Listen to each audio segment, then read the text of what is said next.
नमस्कार, देवभूमि समाचार में स्वागत है आपका। मैं हूं आपके साथ प्रियंका मिश्रा। बुलेटिन की करेंगे शुरुआत। उत्तराखंड बीजेपी के प्रदेश अध्यक्ष महेंद्र भट्ट ने प्रधानमंत्री के वेडिंग डेस्टिनेशन को लेकर कहा है कि प्रधानमंत्री ने बहुत ही सकारात्मक पहल की है। उत्तराखंड में देवी देवताओं की शादी का वर्णन है और यहां पर लोग आकर पुण्य का लाभ कमाते हैं। तो वहीं बीजेपी अध्यक्ष ने कहा है कि प्रधानमंत्री नरेंद्र मोदी को लेकर लोगों में जबरदस्त क्रेज है।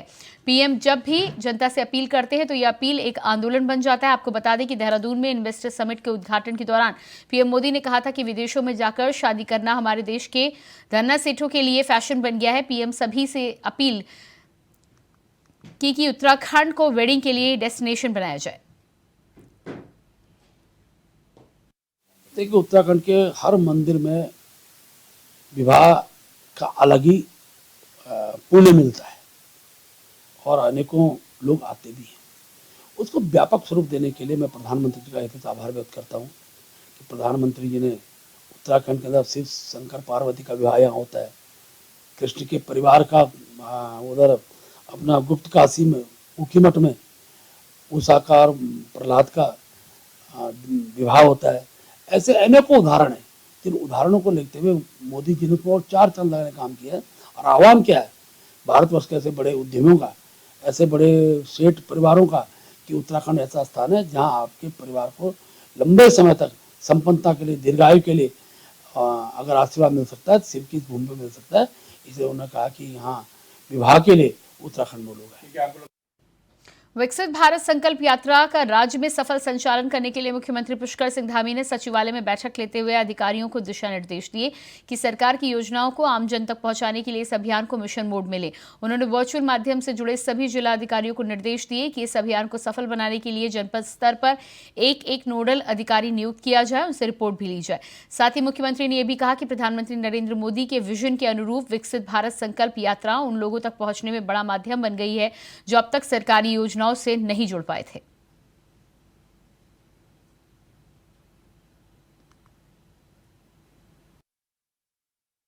उत्तराखंड परिवहन विभाग गली मोहल्लों तक ऑटो विक्रम को पहुंचाने की योजना बना रहा है। इसके लिए गढ़वाल आयुक्त 23 दिसंबर को देहरादून संभाग और आरटीए की बैठक लेंगे। इसमें परिवहन सेवाओं को सुदृढ़ करने के लिए प्रस्तावों पर भी सुनवाई की जाएगी। बता दें कि विभाग की पुरानी तमाम योजनाएं धरातल पर अब तक नहीं उतरी हैं। संभागीय बैठक में जो योजना प्रस्तावों के लिए रखी गई थी, उस योजना के अंतर्गत बसों व दूसरी गाड़ियों के स्टॉपेज की जियो टैगिंग करके यात्रियों को ऐप आधारित सुविधा देनी थी। मालूम हो कि स्टॉपेज की जियो टैगिंग अभी तक नहीं हो पाई है। इसके बावजूद अब योजना ऑटो ई रिक्शा विक्रम को बुकिंग ऐप के जरिए हो सकेगी।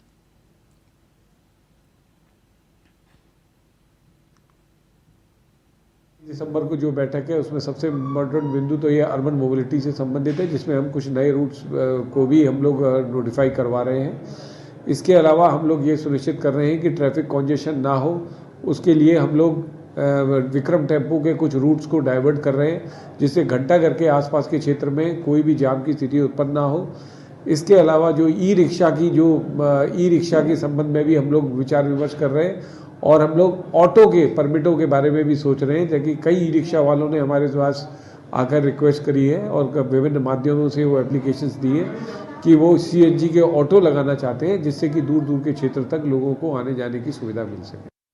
कॉर्बेट और राजाजी टाइगर रिजर्व समेत राज्य के 6 संरक्षित क्षेत्रों में अटके 45 निर्माण कार्य अब शुरू हो सकेंगे। सुप्रीम कोर्ट ने कुछ शर्तों के साथ इन कामों पर रोक हटा दी है।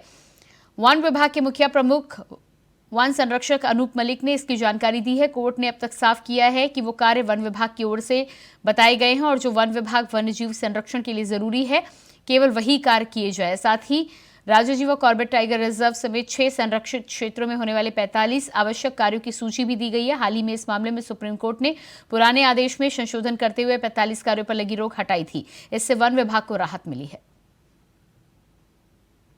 देखिए, माननीय उच्चतम न्यायालय ने जो प्रोटेक्टेड एरियाज हैं उत्तराखंड में उसमें कोई भी निर्माण कार्य करने पर प्रतिबंध लगाया हुआ था। इसके संबंध में हमने एक राज्य सरकार के स्तर से एक याचिका हमने प्रस्तुत की थी, अपना काउंटर दाखिल किया था और अभी कुछ दिन पूर्व माननीय उच्चतम न्यायालय ने सारी बातों को ध्यान में रखा है और निर्माण कार्य नियमानुसार किए जाने की अनुमति प्रदान की है।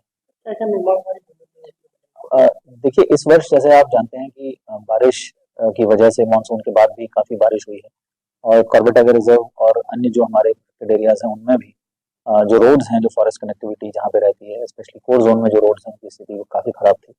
बहुत हाथी दीवार ऐसी थी जो टूट गई थी, कहीं सोलर फेंसिंग डैमेज थी, तो इनमें कहीं रिटेनिंग वॉल्स की आवश्यकता है, कहीं पर हमें स्टाफ के लिए पाइपलाइन नई डालनी पड़ रही है पेयजल व्यवस्था के लिए। इन सभी बातों को हमने माननीय उच्चतम न्यायालय के समक्ष प्रस्तुत किया और न्यायालय रुड़की में कैंप कार्यालय पर एडवोकेट संजीव वर्मा ने पत्रकार वार्ता का आयोजन किया है। इस दौरान एडवोकेट संजीव वर्मा ने पुलिस पर लापरवाह रवैये के खिलाफ आवाज उठाते हुए प्रदेश के डीजीपी से शिकायत की।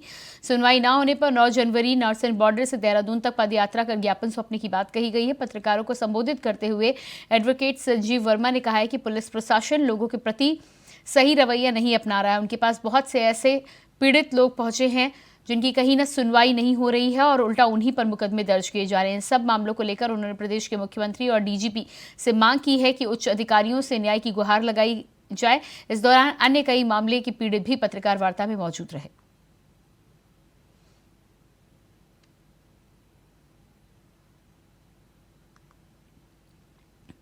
अगली खबर रुड़की से है, जहां न्यायालय परिसर में एक दुष्कर्म पीड़िता गर्भवती महिला ने जहर खाकर आत्महत्या करने का प्रयास किया, जिसके बाद परिसर में हड़कंप मच गया। इसके बाद उसे सिविल अस्पताल रुड़की ले जाया गया, जहां कड़ी मशक्कत के बाद युवती की जान बचाई गई। आपको बता दें कि भगवानपुर की निवासी एक महिला ने थाने में एक युवक पर दुष्कर्म का आरोप लगाते हुए मुकदमा दर्ज कराया था।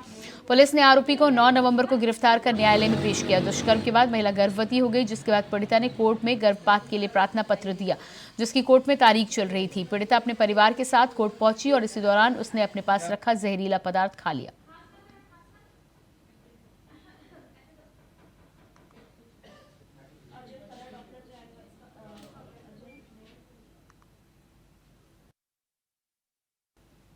देहरादून में कांग्रेस पार्टी के द्वारा मोदी की गारंटी पर सवाल उठाए जाने के मुद्दे पर बीजेपी नेता ने कांग्रेस पर ही सवाल खड़े कर दिए। बीजेपी नेता ने कहा है कि कांग्रेस केवल जनता को बरगलाने का काम करती है। उनके अनुसार पूरे देश को पीएम मोदी की गारंटी पर भरोसा है।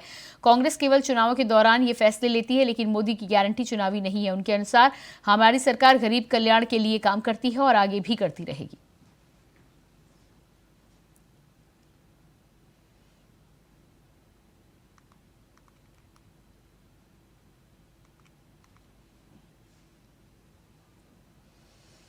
हरिद्वार में पार्किंग संचालकों की गुंडागर्दी एक बार फिर से सामने आई है, जहां रोड़ी बेल वाला पार्किंग संचालकों और यात्रियों के बीच झगड़े का वीडियो सोशल मीडिया पर वायरल हो रहा है, जिससे कुछ युवक हाथ में डंडे लेकर नजर आ रहे हैं। आपको बता दें कि वीडियो में यात्री पार्किंग के कर्मचारियों पर यात्रियों से मारपीट करने का आरोप लगा रहे हैं। वहीं बताया जा रहा है कि झगड़ा पैसों को लेकर हुआ, जिसके बाद दोनों पक्षों में मारपीट होने लगी।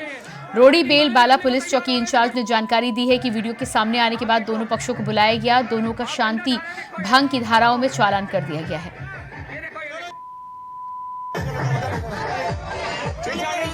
पार्किंग वाले ये देखो लड़ने को तैयार हो रहे हैं। यहाँ पे पार्किंग वाले लड़ने को तैयार हो रहे हैं। देखो आप डंडा उठा रहे, देखो ये देखो ये। हर साल मनाया जाने वाला गीता जयंती पर्व इस बार हरिद्वार में धूमधाम से मनाया जाएगा। हरिद्वार के भीमगोड़ा स्थित श्री कृष्ण कृपा धाम आश्रम में साधु संतों और अन्य धार्मिक सामाजिक संगठनों ने गीता जयंती मनाने को लेकर चर्चा की। इस दौरान कैबिनेट मंत्री प्रेमचंद अग्रवाल भी इस मौके पर मौजूद रहे। महामंडलेश्वर स्वामी ग्यारानंद ने बताया है कि आने वाले 23 दिसंबर को होने वाली गीता जयंती को अंतर्राष्ट्रीय गीता महोत्सव के रूप में मनाया जाएगा। इसमें सभी सनातनियों से आग्रह किया जा रहा है कि 23 दिसंबर को 11 बजे सभी लोग जहां पर भी हों 1 मिनट के लिए भगवद गीता के श्लोकों का पाठ करें। पूजनीय महामंडलेश्वर आदरणीय ज्ञानानंद जी महाराज ने एक अभियान चलाया है, जिसमें हम लोग ठीक 11 बजे एक श्लोकों के माध्यम से एक वातावरण बनाएं और एक संकल्प लें कि हम लोग जितने भी सनातन को मानने वाले लोग हैं सभी लोग उसका उच्चारण करें, ताकि हमारे विश्व का कल्याण हो। और मुझे भी इस कार्यक्रम में आने का मौका मिला। कोशिश करेंगे कि पूरे क्षेत्रों में ये कार्यक्रम हो और एक सफल अभियान बने और आने वाले और समय पे ये अभियान तेजी से आगे बढ़े। उत्तराखंड में हुए ग्लोबल इन्वेस्टर समिट के सफल आयोजन को लेकर अल्पसंख्यक आयोग के उपाध्यक्ष मजहर नईम नवाब ने सीएम धामी का धन्यवाद दिया है। वहीं नवाब ने कहा है कि उत्तराखंड में हुए ग्लोबल इन्वेस्टर समिट प्रदेश के युवाओं के लिए रोजगार के लिए मील का पत्थर साबित होगा, क्योंकि समिट में उद्योग घरानों के साथ हुए करोड़ों के उद्योग व्यापार लगाए जाएंगे, जिससे निश्चित तौर पर उत्तराखंड के युवाओं को काम के लिए प्रदेश के बाहर नहीं जाना पड़ेगा।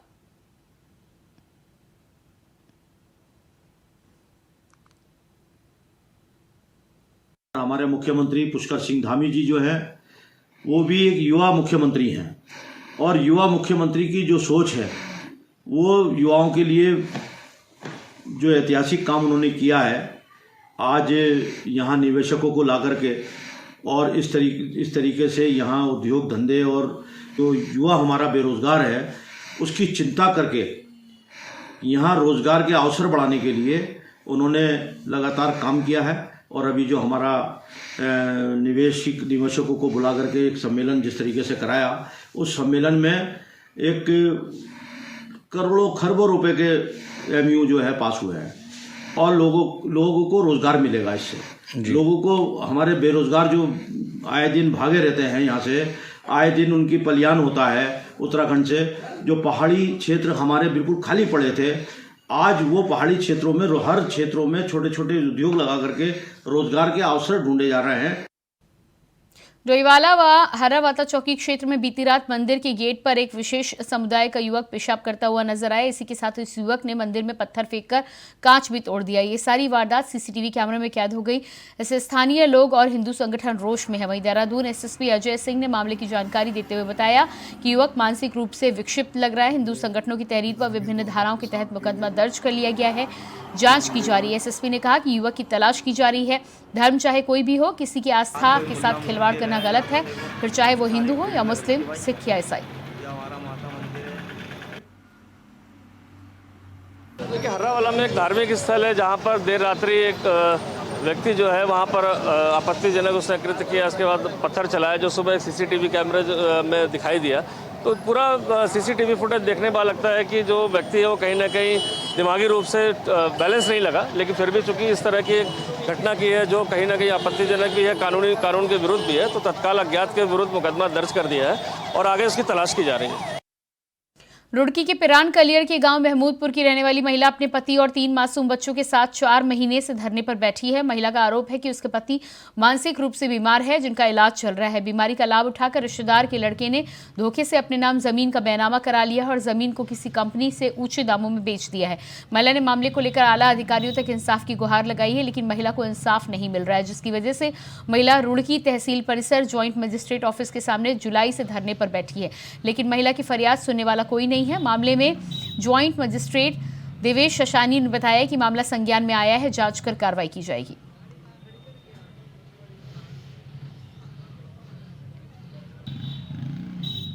अभी कंप्लेंट आई है। इस कंप्लेंट को मैं जांच के आपसे बात कर लूँगा कि इसमें क्या मैटर है। इसकी पीछे कई जांच हो चुकी है, म्यूटेशंस हो चुकी हैं। एक बार मैं WBN एंड हमारे तहसीलदार को बुला के उस पर मैटर को चेक करके ही बता पाऊँगा।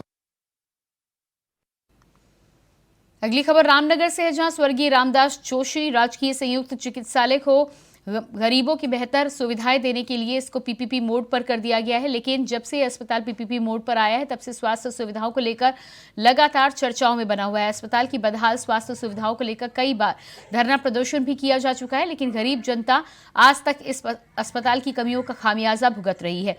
इस अस्पताल में इमरजेंसी रूम में मरीजों की ड्रेसिंग की जाती है। ये रूम अब यहाँ तैनात स्टाफ का पार्टी रूम में बदल गया है। मामले में SDM ने संज्ञान लेते हुए कहा है कि गंभीर मामला है, तहसीलदार को यहां का निरीक्षण करने के निर्देश दिए हैं। साथ ही उन्होंने ये भी कहा है कि इमरजेंसी रूम में जिस प्रकार की गंदगी का वीडियो सामने आया है उस पर जांच करने के साथ ही साथ दोषी लोगों के खिलाफ कार्रवाई भी की जाएगी।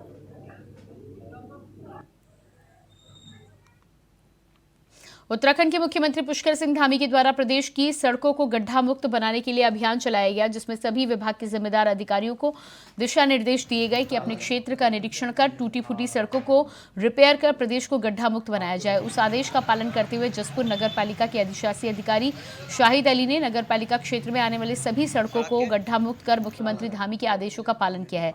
सरकारी बजट की कमी के चलते मात्र 5 किलोमीटर सड़क ही गड्ढा मुक्त नहीं हो पाई। अधिशासी अधिकारी शाहिद अली का कहना है कि जल्द ही बजट पास हो जाएगा। प्रस्ताव भेजा गया है, बजट पास होते ही बची हुई सड़कें भी गड्ढा मुक्त कर दी जाएंगी। सभी सड़कें गड्ढा मुक्त हो गई हैं। 5 से 6 किलोमीटर सड़कें रह गई हैं शेष, जिनके प्रस्ताव हमने तैयार कर दिए हैं। वो धन्ना जी की मांग के लिए शासन को प्रेषित किए जाने हैं। ज़्यादातर तो हमारी हो ही गई हैं गड्ढा मुक्त सड़कें। 5 किलोमीटर शेष है, जिनके प्रस्ताव शासन को जाने हैं। दिगंबर अखाड़े से जुड़े संत संदिग्ध परिस्थितियों में लापता हो गए हैं। हरिद्वार के बैरागी कैंप स्थित अखाड़े में 10 दिसंबर से एक बड़ी भागवत कथा का आयोजन होना था। कथा की जिम्मेदारी संभाल रहे 80 वर्षीय स्वामी पवित्र दास बीती 5 दिसंबर को अखाड़े से कहीं जाने के लिए निकले, लेकिन अभी तक वापस नहीं लौटे, जिसके बाद उनके शिष्यों में कनखल थाने में संत की गुमशुदगी की FIR दर्ज कराई है। पुलिस लापता संत की तलाश कर रही है, साथ ही उनकी कॉल डिटेल भी खंगाली जा रही है। हालांकि अभी तक लापता संत के बारे में कोई भी जानकारी नहीं मिल पाई है।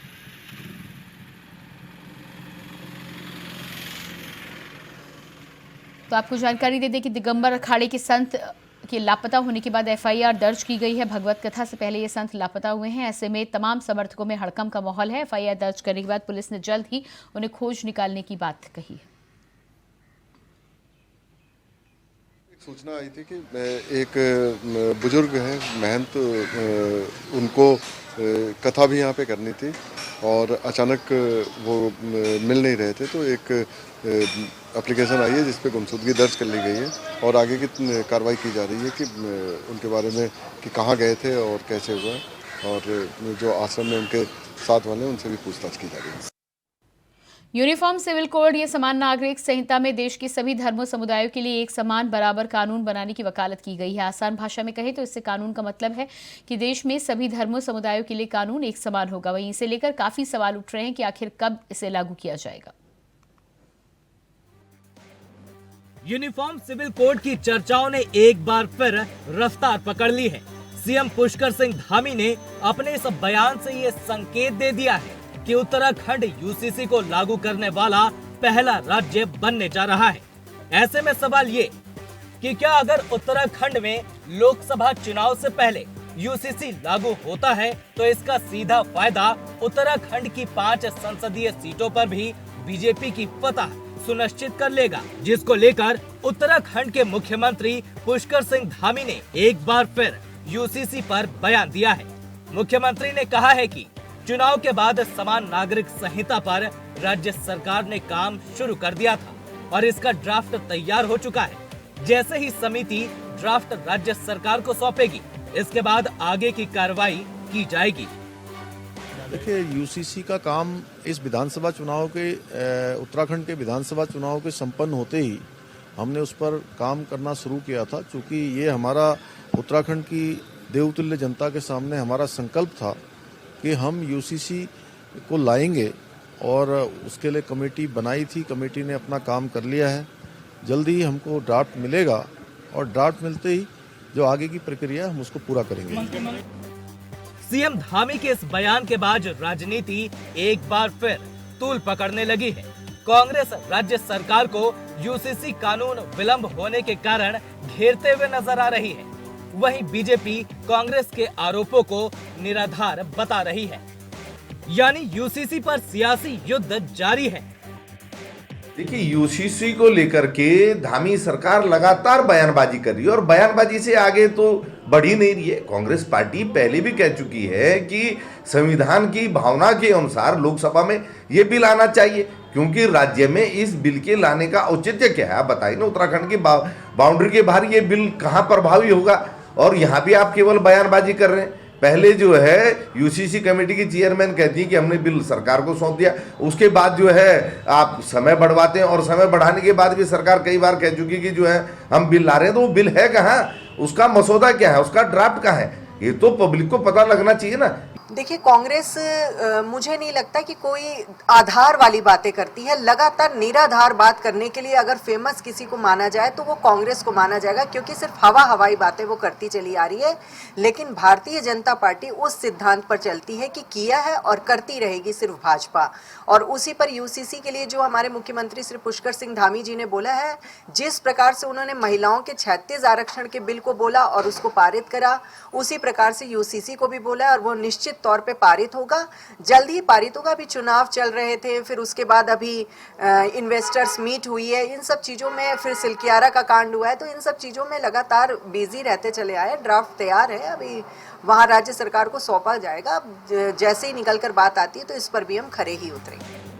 अब सवाल ये है कि मुख्यमंत्री पुष्कर सिंह धामी के प्रयासों और केंद्र के भरोसे से क्या उत्तराखंड में UCC की नैया पार हो जाएगी, या UCC इन्हीं बयानबाजी और ड्राफ्ट के पन्नों में सिमट कर रह जाएगा, ये तो अब आने वाला वक्त ही बताएगा। लेकिन उससे पहले प्रदेश की जनता भी सरकार की तरफ आंखें खोलकर विधानसभा चुनावों में बीजेपी सरकार के किए वादे यानी यूसीसी कानून लागू होने का इंतजार कर रही है। अब देखना होगा क्या राज्य सरकार अपने वादों पर खड़ी उतरेगी। इंडिया वॉइस के लिए देहरादून से तुषार गुप्ता की रिपोर्ट। उत्तरकाशी के गैरगांव, गंगताड़ी और कुतनौर गांव में देवलांग पर्व मनाया जाता है। आपको बता दें कि देवदार के विशाल पेड़ को खड़ा करके उस पर सूखी लकड़ी लगाकर आग के हवाले किया जाता है। कहते हैं कि भगवान राम के अयोध्या आने की खबर यहां लोगों को आज के दिन मिली थी। पर्व को लेकर अभी से बाजारों में लोगों की भीड़ देखी जा रही है। सिंगराना सदर जिला पंचायत लिखड़वाल से हूँ। ये देवलांग मेला मेरी जिला पंचायत क्षेत्र के अंतर्गत मनाया जाता है। एक देवलांग मेला गैरबनाल राजा रघुनाथ के मंदिर में मनाया जाता है और दूसरा मेला राजा रघुनाथ के प्रांगण गंगताड़ी में मनाया जाता है। और यहाँ सुबह लोग देवदार के वृक्ष को खड़ा करते हैं, उसमें छिलके लगाते हैं और आग लगा करके सांस्कृतिक परंपराओं के अनुसार, ढोल बाजों के अनुसार, देवी देवताओं के रीति रिवाज के अनुसार ये भव्य रूप से मनाया जाता है और प्रत्येक वर्ष ये देवलांग मेला मनाया जाता है। और जैसा कि रवाई घाटी का एक सुप्रसिद्ध मेला है और कई वर्षों से राजकीय मेले के रूप में मनाया जाता है। इसकी जो विशेषताएं हैं, ये पूरे एशिया के अंदर एक अद्भुत मेला है जो रात्रि में होता है। और जैसा कि आप लोगों ने देखा होगा, एक बड़ा वृक्ष पूरे जो वहाँ की जनता है उनके द्वारा लाया जाता है और उसके बाद उसमें लकड़ियों से पूरा भर के उसके बाद उसे अग्नि दी जाती है। और उसके पश्चात जलने के बाद जो जितने भी क्षेत्रवासी, क्योंकि हजारों संख्या में लोग उपस्थित होते हैं और वहाँ पे नाच गाना और हर्षोल्लास से इस मेले को मनाया जाता है।